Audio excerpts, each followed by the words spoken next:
El nacimiento de Ejogbe Orishanla tenía prohibido beber vino de palma, mientras que su esposa, Afín, tenía prohibido consumir sal.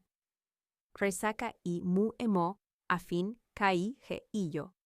El embarazo de Afín no alivió completamente la tensión que existía entre la pareja. Ella se volvió aún más discutidora a medida que su embarazo avanzaba.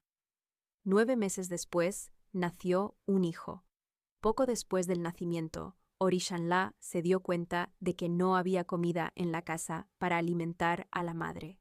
Rápidamente se fue a la granja para recoger ñames, car, okra y verduras. Orishanla tardó más de lo esperado en regresar de la granja, lo que enfureció a su esposa. Ella comenzó a quejarse de que su marido la había dejado pasar hambre el día que había dado a luz, diciendo que esto era prueba de que él no la amaba. Entonces, decidió que era hora de terminar su matrimonio, acabando con la vida de su marido. Sabiendo que Orishanla era alérgico al vino de palma, lo vertió en su jarra de agua potable. Tan pronto como hizo esto, dejó al recién nacido en la cama y salió a visitar a sus vecinos. Mientras tanto, Orishanla había regresado de la granja y empezó a preparar comida para su esposa. Mientras los ñames se cocían, fue a la habitación para sacar agua usando su vaso habitual, una cáscara de caracol, de la olla con agua envenenada. Justo cuando iba a beber, su hijo, que estaba acostado en la cama, dijo: «Papá, no bebas esa agua, porque mi madre ha vertido vino de palma en ella». Aunque sorprendido de que un recién nacido pudiera hablar, hizo caso al aviso. Sin embargo, Orishanla terminó de preparar la comida, pero, en un gesto de represalia, añadió sal al caldo, sabiendo que era venenoso para su esposa. Después de guardar la comida, salió de la casa para jugar una partida de Ai con sus amigos. Mientras tanto, su esposa regresó y fue al lugar donde se guardaba su comida. Justo cuando iba a comenzar a comer, el bebé habló de nuevo, diciendo: «Mamá, no comas esa comida, porque mi padre ha puesto sal en el caldo». Casi inmediatamente después de oír al niño, ella se volvió histérica y gritó para que los vecinos vinieran a salvarla de un marido que intentaba matarla, después de que ella le hubiera dado un hijo. Sus gritos atrajeron a los espectadores de las casas vecinas.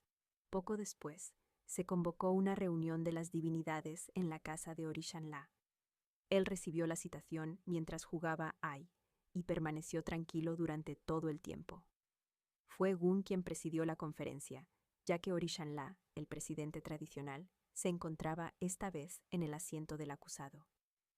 Gun invitó a Afín a explicar lo que había sucedido. Ella contó cómo su marido había puesto sal en su comida, sabiendo que le estaba prohibido. Cuando se le preguntó cómo sabía que se había añadido sal al caldo y que su marido era responsable, explicó que había sido informada por su hijo de un día de nacido. Las divinidades pensaron que estaba loca, ya que nadie podía imaginar cómo un niño tan joven podía hablarle a su madre. Orishanla fue entonces invitado a defenderse contra las acusaciones. Contrario a lo esperado, confirmó que había añadido sal a la sopa de su esposa. Sin embargo, explicó que lo había hecho para castigarla por una acción similar que ella había cometido contra él ese mismo día. Acusó a su esposa de haber vertido vino de palma en su agua potable, a pesar de saber, como todos los demás, que le estaba prohibido.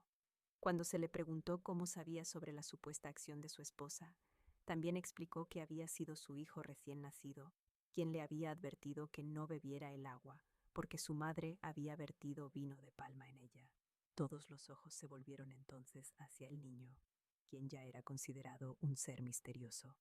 Sin ser específicamente preguntado, proporcionó las piezas faltantes del rompecabezas, diciendo: «Ejmogbe mi agbe enikon», que significa: «Vine a la tierra para salvar las vidas de mis padres, y por eso les advertí a ambos, impidiendo su destrucción mutua».